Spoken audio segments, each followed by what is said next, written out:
Good morning, everybody, and thank you very much for coming over the weekend.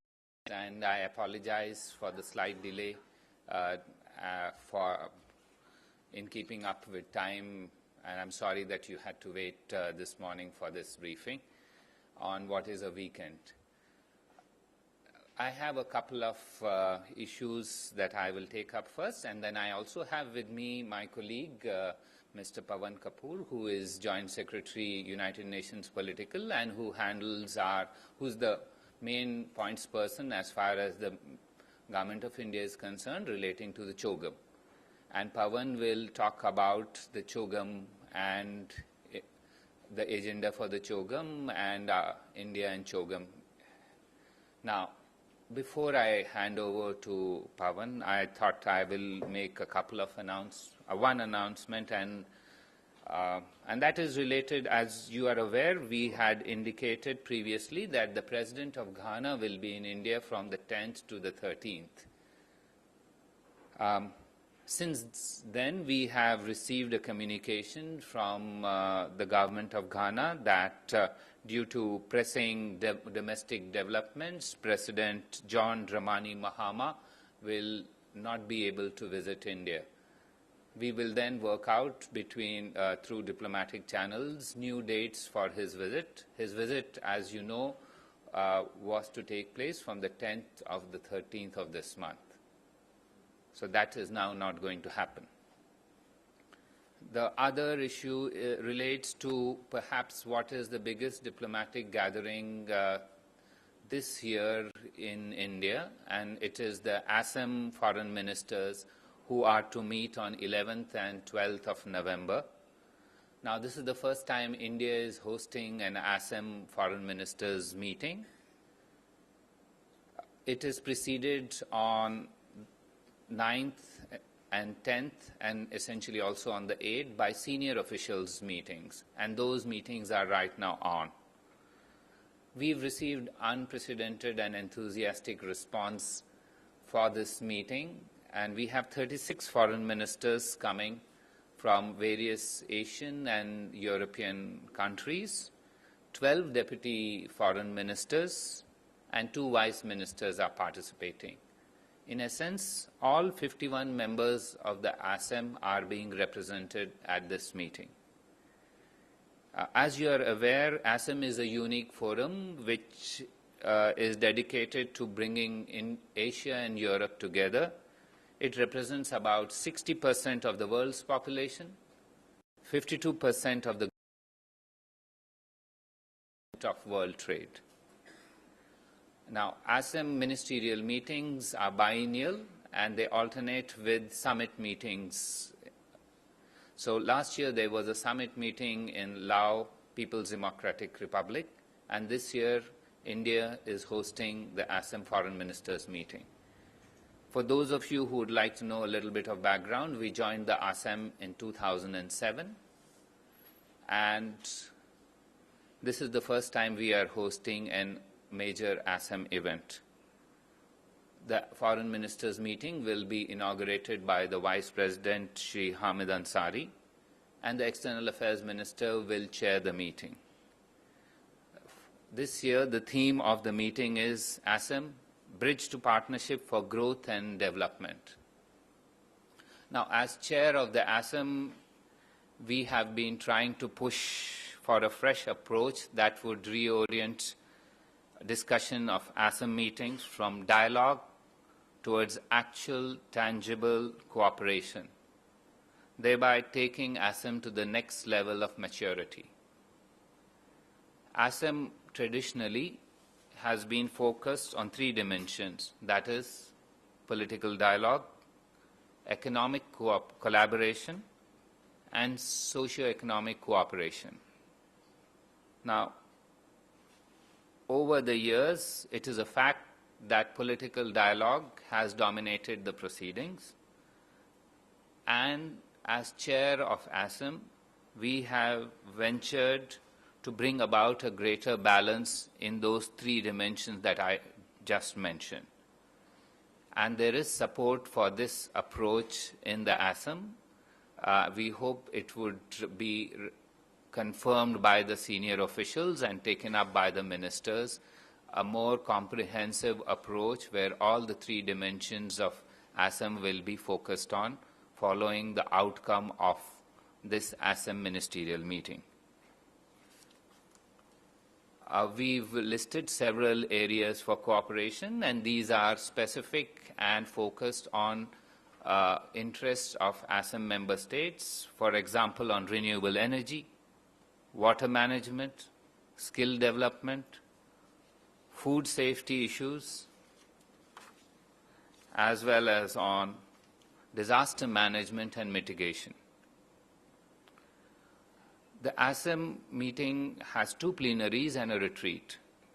The plenary sessions are focused on, the first plenary will focus on economic growth and sustainable development, challenges and opportunities in Asia and Europe, while the second plenary will focus on non-traditional security challenges. In addition, on the second day, there will be a free-flowing discussion on regional and international issues of interest to Assam members. We also hope that we will have a concise outcome document at the conclusion of this meeting. We have tried a different approach this time, and we hope that will be successful because it will be concise and list out tangible areas of cooperation.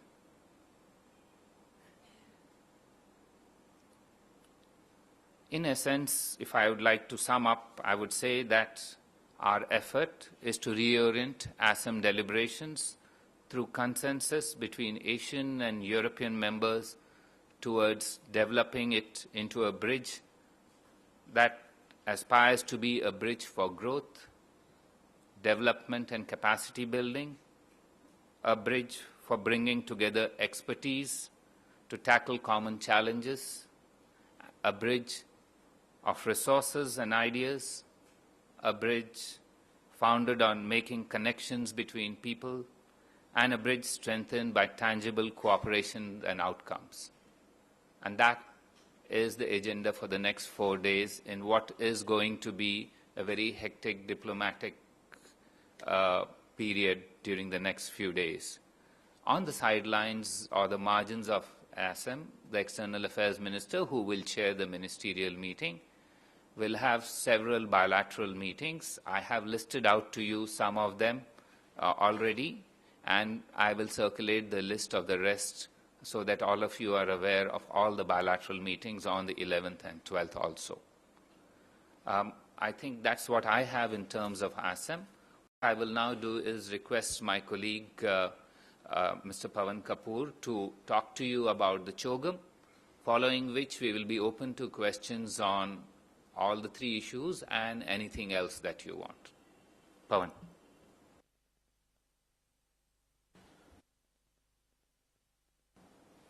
Thanks, Akbar. Okay, well, as you're probably all aware, we've got CHOGM happening in Colombo from the 15th to 17th of November. That's next Friday to Sunday. Traditionally, CHOGM is from Friday morning till Sunday afternoon.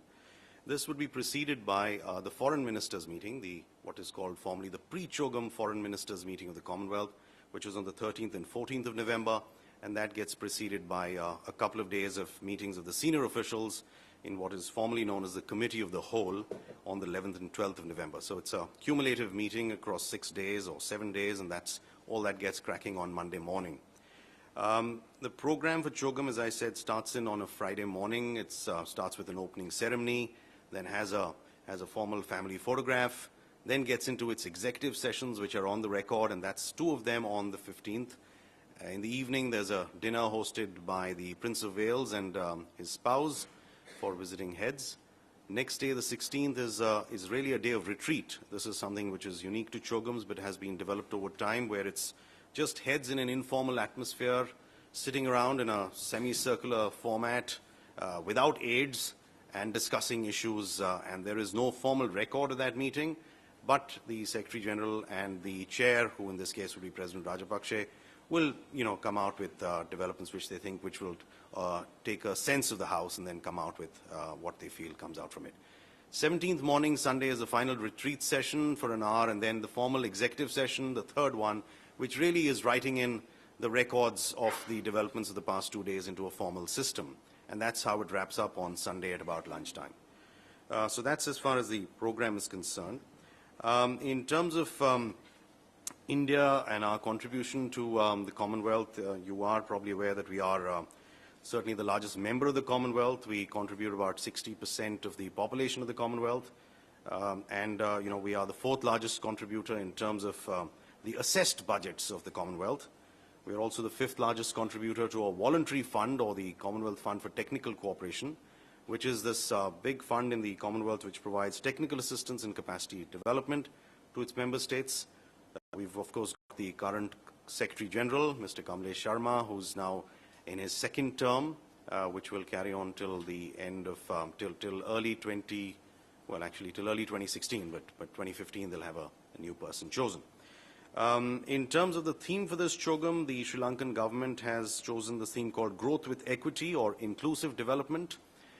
They feel this is something which is very pertinent to all, and they've prepared a basic background paper on it, talked about how many countries, developing countries in the Commonwealth, are lacking in terms of achieving the Millennium Development Goals and what all they need to do, and have made some suggestions on how that can be taken forward.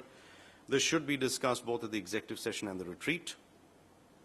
There would also, the agenda, frankly, this time would be a very development-oriented agenda. Just in terms of background, the last Chogam, governance and development or democracy and development are considered the two twin pillars of the Commonwealth. So last time there had been a big focus on trying to governance issues. There was an eminent persons group report with 106 recommendations and a report on strengthening the Commonwealth Ministerial Action Group, which is this body of 9 foreign ministers of the Commonwealth who meet periodically to suggest if there are countries who are erring in terms of fulfilling the values and objectives of the Commonwealth. So this time around, the Sri Lankans have made it clear they want the focus back on development, and it's now therefore focused on the post-2015 development framework. It's focused on the ability of climate-vulnerable small states to access financing, on the debt, on solutions for debt challenges of small states. Remember that 32 out of the 54 countries of the Commonwealth are small states. And small states in the Commonwealth context are defined as countries with a population of 1.5 million or less. So it's a very unique organization which gives a lot of voice to these countries who are in a majority in this particular format. Also, they are meeting on the, a month or a few weeks in advance of the WTO ministerial in Bali, and so obviously leaders may like to talk and discuss that on international trade. There are a few reports that have just been submitted in advance of Chogam. There is a report that was done by President Bharat Jagdeo, former president of Guyana, on this climate financing aspects, which has been submitted. And there's another one which has been done by the Prime Minister of St. Kitts and Nevis on the debt and financing challenges of small states. There's also a report that has been submitted by the Ramphal Institute. This is on trying to reduce border constraints and travel between Commonwealth countries, looking at possibly how we can make travel easier for business persons and tourists within Commonwealth countries. So these are some of the reports that will be considered by Chogam and see where they will take it from there. In terms of outcome documents, there will be the standard or generally as usual a communique which is still being negotiated, which will cover a range of international regional issues and some Commonwealth specific issues. There is also the likelihood of standalone declarations, possibly on youth, something on international trade, and possibly something on the theme itself of inclusive development. I think that's broadly it, and I'll stop there.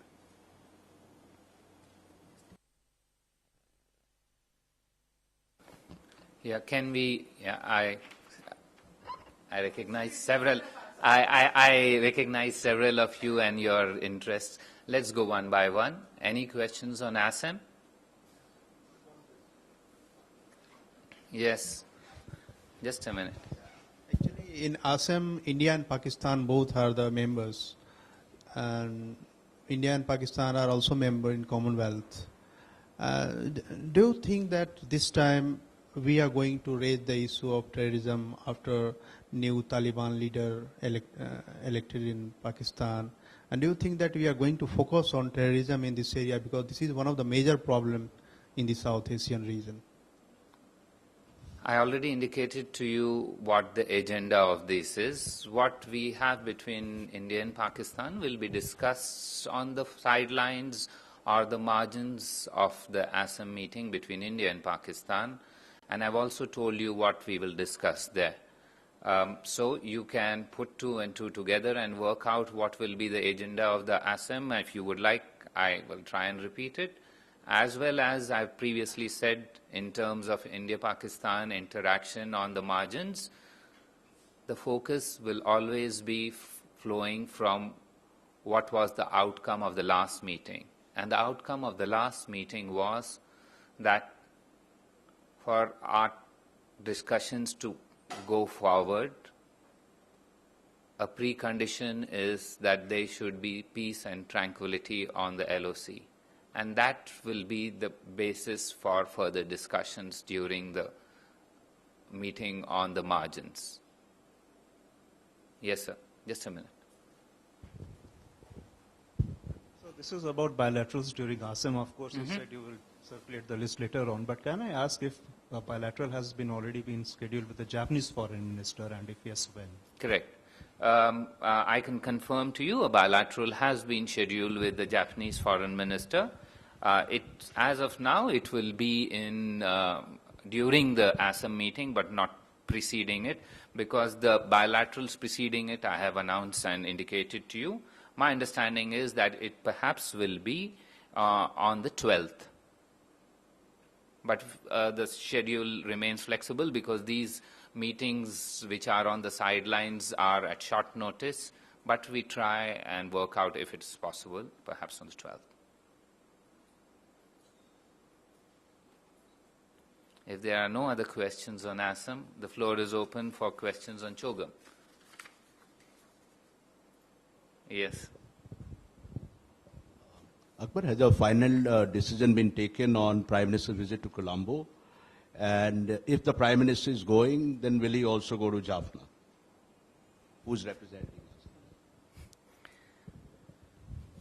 You know, decision-making in terms of participation in an international event stems or starts when we receive an invitation, and the final outcome, and there are a series of processes after that. As an open and pluralist democracy, we have been in that process. Many of you have, through your purchase at different phases as stages of this process, come to some conclusions on the outcome of certain inputs. But for us as diplomats, the process ends when we confirm to the host government the composition of our delegation for an international event. We have not yet done that. As Pawan mentioned to you, there are two preceding issues before the summit level. For those, we have communicated who would be our representatives. For example, for the senior officials equivalent meeting, our Additional Secretary International Organizations, Mr. Navtej Sarna, and Mr. Pawan Kapoor will be our primary delegates for that. As regards the next level, which is the ministers, we have communicated that the External Affairs Minister, Shri Salman Khurshid, will be our representative. He will also be assisted by the two officials who I mentioned to you earlier, that is Mr. Navtej Sarna and Mr. Pawan Kapoor, as well as the Foreign Secretary, Mrs. Sujata Singh. That leaves the summit. We have as not yet communicated to the hosts the outcome of our internal decision-making process, and it's normal in diplomatic practice to make this public once we've communicated.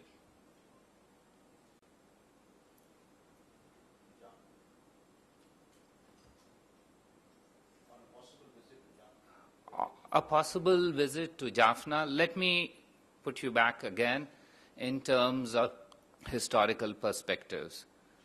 all this depends on who is to lead the delegation.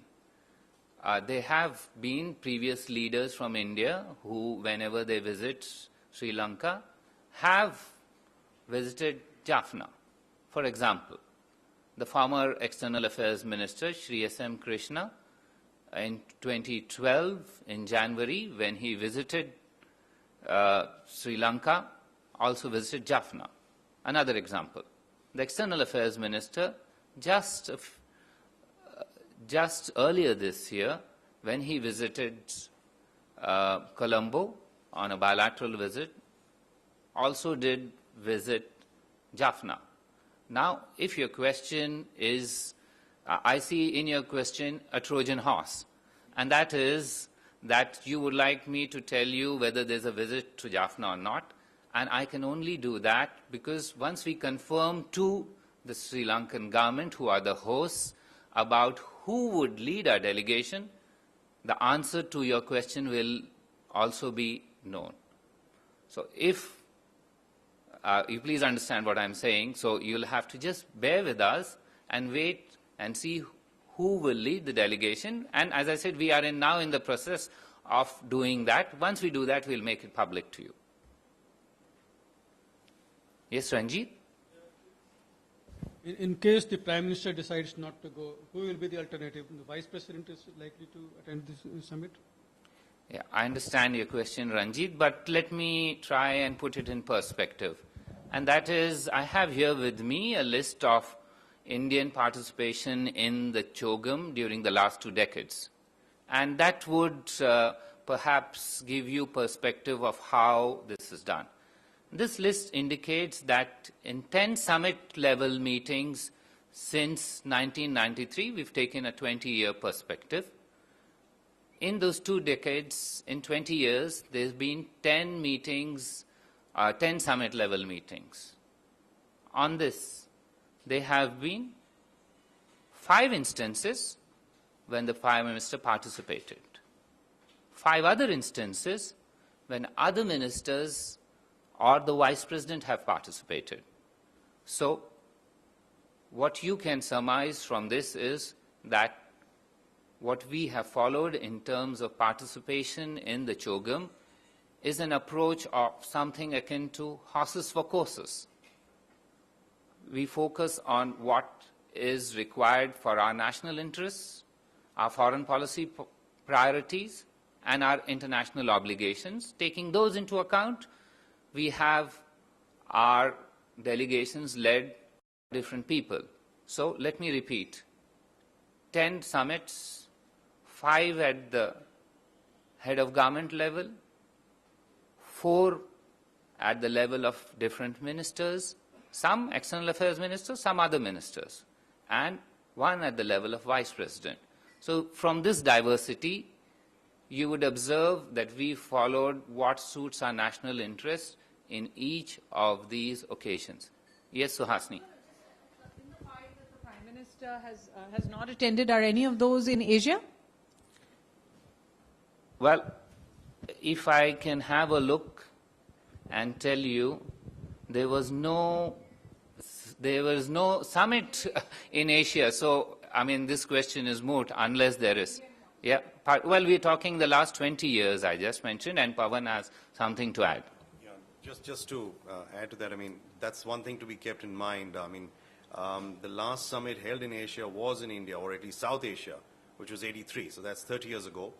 So the next time coming back to South Asia is this time in Colombo in 30 years. So that's this thing. We are looking at 93 to 2011 so far. So 93 was Cyprus and then moving all around. Yeah. So, okay. Also, we may would like to tell you, in the history of the Commonwealth, after we joined, a maximum of 2 summits have been attended by Prime Ministers from India.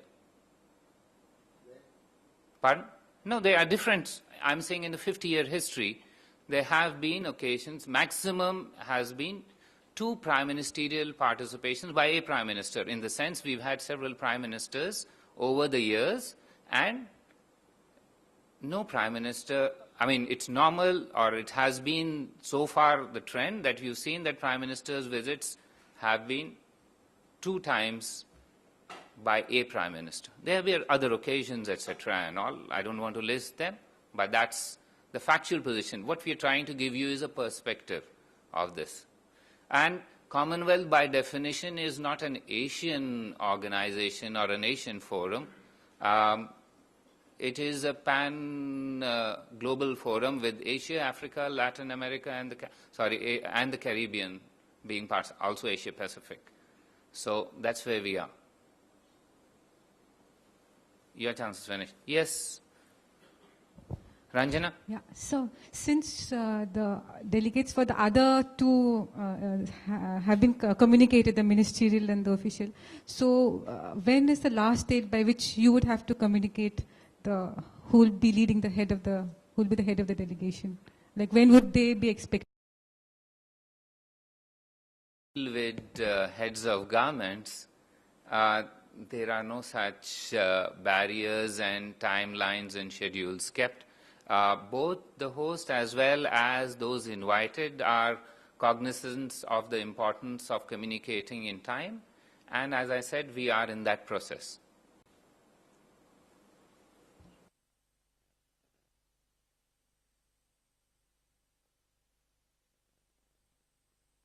Just to add one more thing, if you look at the history of CHOGMs, normal participation from over the globe, and it's 54 countries, as I said, at this 1 suspended member and 1 which has withdrawn recently, so 52 invitees as it were, you normally don't have more than 30, 32 participating at heads of government level.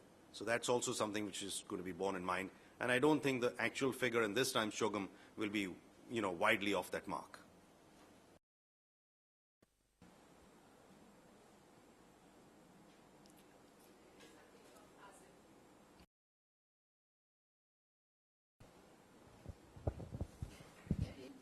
It's already known the composition of delegations, and the plenary are open to the press or not?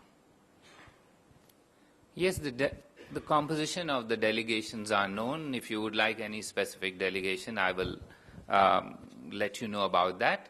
The plenary is not open. We have circulated, or will be circulating, or we have circulated in accordance with ASEM requirements what are the events which are open. These are available on our website and can be checked. And if you would like to know from Italy, it's, I think, the Deputy Foreign Minister or some. I will give you the name, but it's not the Foreign Minister.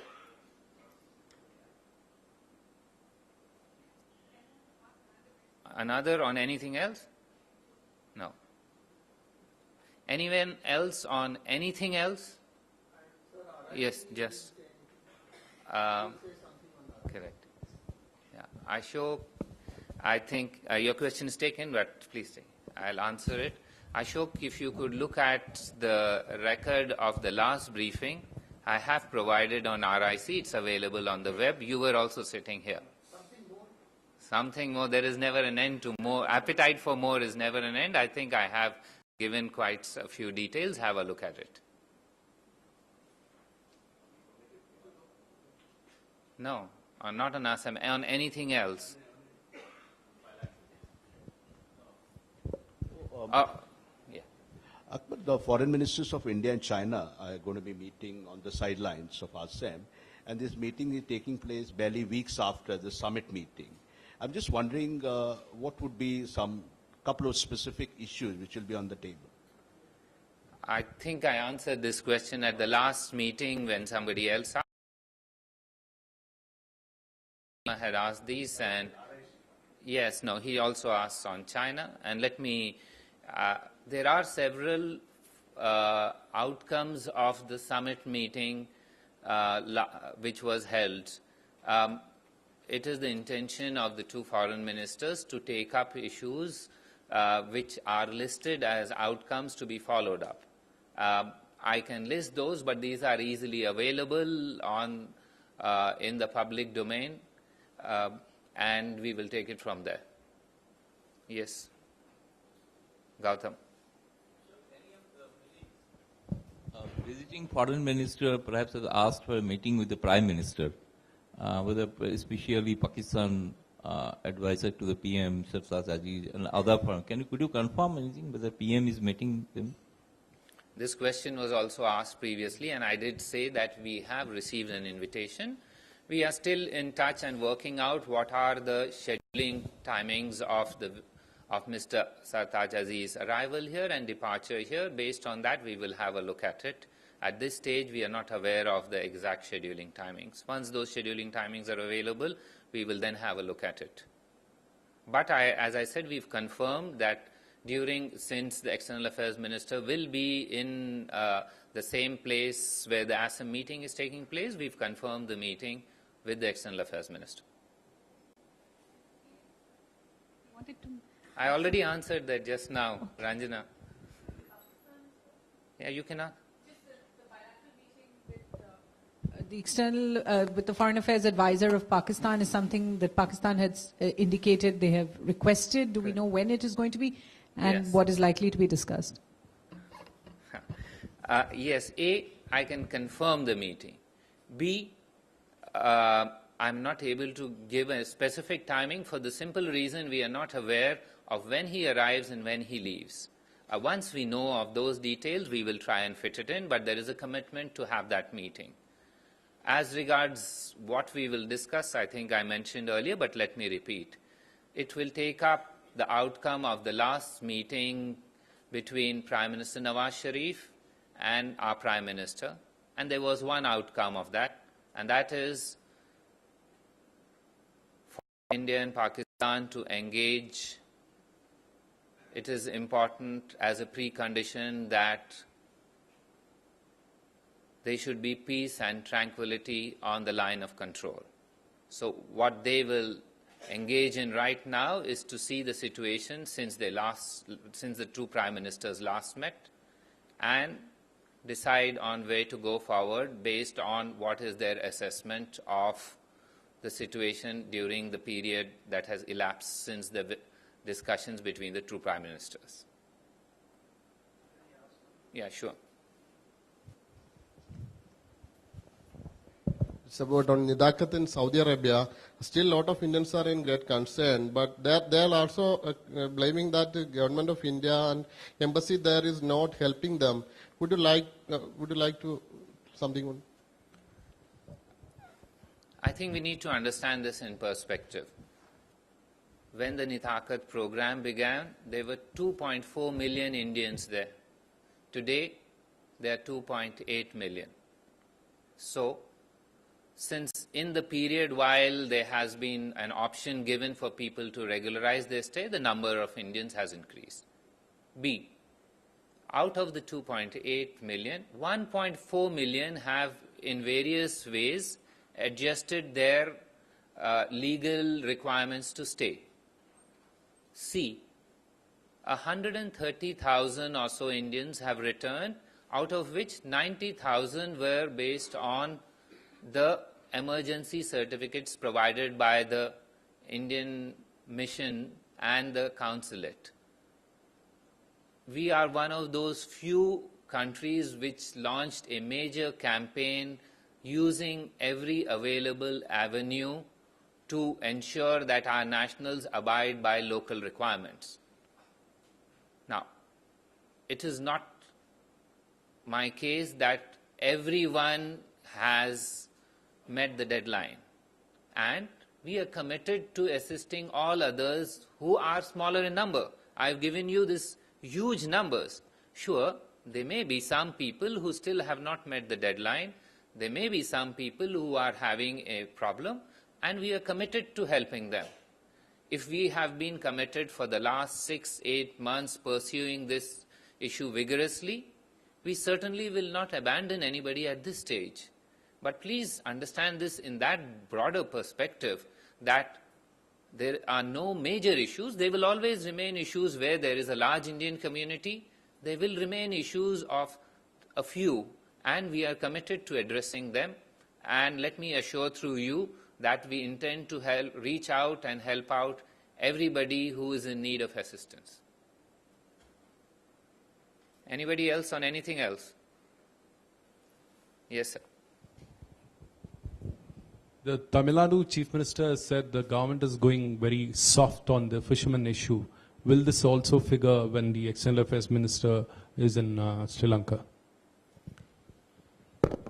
The External Affairs Minister as well as the Foreign Secretary will utilize the opportunity when they are in Sri Lanka to have discussions with their respective counterparts. And yes, this is an important issue which we have always focused on in our bilateral interactions with Sri Lanka. We see this as a humanitarian concern which needs to be addressed in a humanitarian way. And I can assure you that at every opportunity, we will continue to pursue this. I presume all of you have exhaustive questions. If you have on anything else, we are willing to answer. Anything else? Not on the topics that have been covered. Any other topic? Enlighten you? Yes, welcome. I am grateful that you have such confidence in us. Last question there. Sir, I just wanted to know that what had been our major expectations from Sri Lanka and what has not been fulfilled. It is nothing related to visit. Just to... No, we are in diplomatic dialogue with Sri Lanka on every possible occasion. Our participation in the visit in Chogam stands by itself. And our engagement with Sri Lanka is eternal. It will continue. So the question, in an engagement, there are things that you are satisfied with. There are some things that you are not fully satisfied with. And there are some things that you would expect more. Now, it is publicly known what are the things that we are fully satisfied with. Some of the things that we are not satisfied with, one of your colleagues just raised, issues related to fishermen. Some of the other things that we are not fully satisfied with or there are concerns are issues related to the well-being of the Tamil minority community there regarding the 13th Amendment and its additional